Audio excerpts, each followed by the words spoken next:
Hi guys, nawalan na ba kayo ng aso or pusa or ibang mga pets? Kahapon nag-post ako sa social media ko, sa Facebook, at tinatanong ko kung sinong nawalan na ng mga pets. At marami pala nawawalan ng mga pets. At kami mismo sa Manalo K9, na-experience na po namin yan.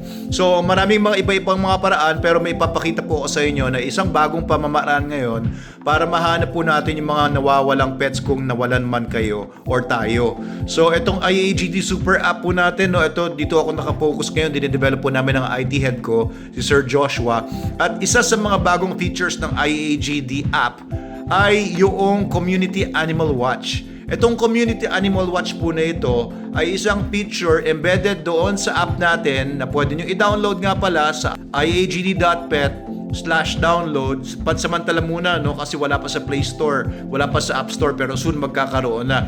Anyway, itong sinasabi kong feature na ito, madali lang gamitin siya pero makakatulong sa iba, maaaring makatulong sa iba, maaari pong pag lumaki na ito ay talagang very useful po sa lahat po ng mga mawawalan or nawawalan ng pets sa buong Pilipinas and maybe the world later on. So ganito po ang sistema. Doon po sa IAGD app, meron pong portion doon na Animal Watch or Community Animal Watch. I-click nyo yun. Pag meron kayong nakitang, halimbawa, gumagala-galang aso doon sa neighborhood ninyo na alam nyo naman na hindi naman yun aso doon or noon nyo lang nakita or talagang hindi naman talaga pwedeng may mga stray dogs sa area. Ang gagawin nyo po is kukunan nyo ng picture using the app, tapos magre-report na yun ng automatic, tapos mapupunta na po sa database natin. Ngayon, kung may naghahanap po ng kanilang pet within the area, ay pwede niyang i-search doon sa app natin kung ano-ano yung mga nahanap na mga aso or pusa or ibang mga pets within the past 48 hours or so. So itong system na ito ay bago lang lumabas. Ito ay bago po at magkakaroon po ito ng, I think, malaking impact lalo na sa mga nawawala ng mga pets. Kasi marami na pong mga lumalapit sa akin sa Manalo K9. Tinatanong nila sa amin kung meron ba daw kaming mga dogs na pwedeng maghanap ng nawawalang pusa or nawawalang aso. Actually po, mahirap po yun.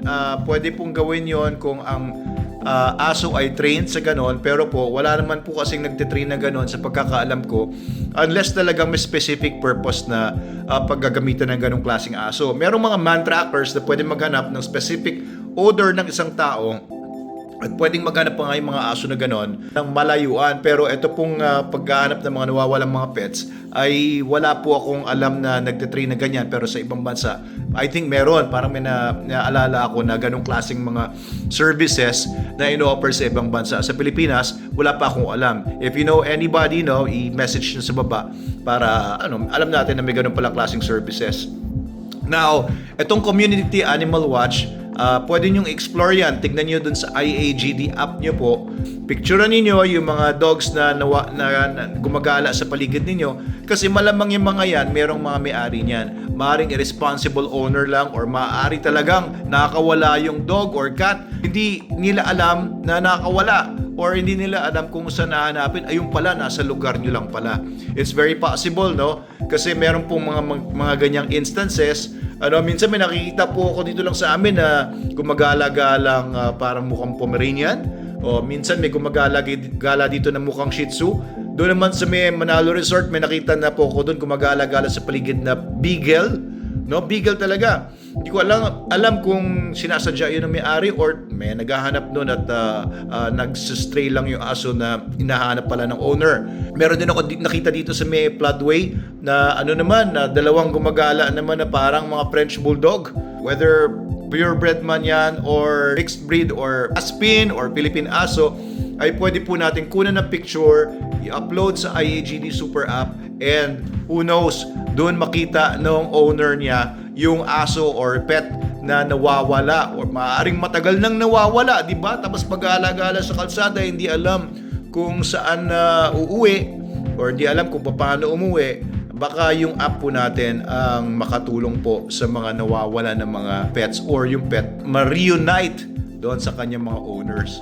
Okay, so this is a very good use for the IAGD Super App.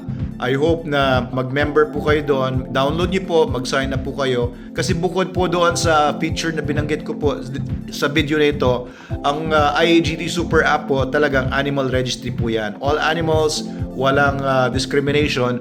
Pwede nyo pong iparegister sa IAGD, and this is a system of documentation na kapag ka nakaregister na siya sa IAGD, meron siyang webpage, meron siyang QR code. Ayun, nandun na po yung mga details ng aso nyo or pusa nyo or ibang mga pets ninyo. No? 24 species, meron na po tayong registry ngayon. Yung IAGD registry ay magagamit nyo po as proof of ownership, proof of identity ng inyong pet, and you can use it as travel documents. You can use it as supporting documents for any other transaction. Halimbawa, nagkaroon ng rehoming, pwede niyo pong gamitin yung IAGD para ma-document yung transfer.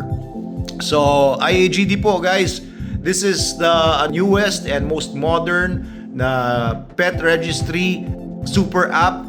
Hindi lang po siya registry ng mga pets. Meron din po tayong animal facility within the system, animal facilities. May marketplace po yan, may lounge po yan na parang social media para sa mga pet owners, and meron pang mga iba pang mga features na pwede nyo pong explore by downloading pansamantala iagd.pet/download.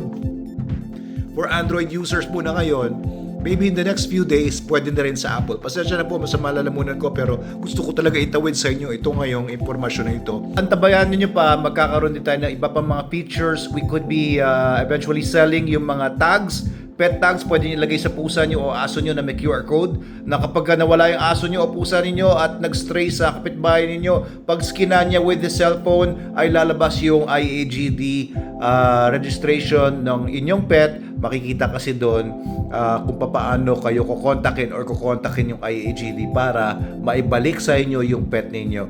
Okay, so I feel for you yung mga nawalan ng mga pets, and hopefully mabawasan yung pasakit sa damdamin at sa emosyon ng mga nawawalan ng mga pets. The IAGD is here for you. Ito po ang nilalatag po namin na pet registry as well as an ecosystem for us na mga mahihilig sa mga hayop. Alright, so this is Doc Abel Manalo ulit. Please follow and share our videos and our page. Maraming salamat. If you have any questions or comments or suggestions, ilagay niyo po sa comment section sa baba. Malay nyo, mai-add natin yung suggestion ninyo dito sa dinedevelop nating app para mas maging kapaki-pakinabang pa ito sa lahat ng mga pet owners sa Pilipinas at sa mundo.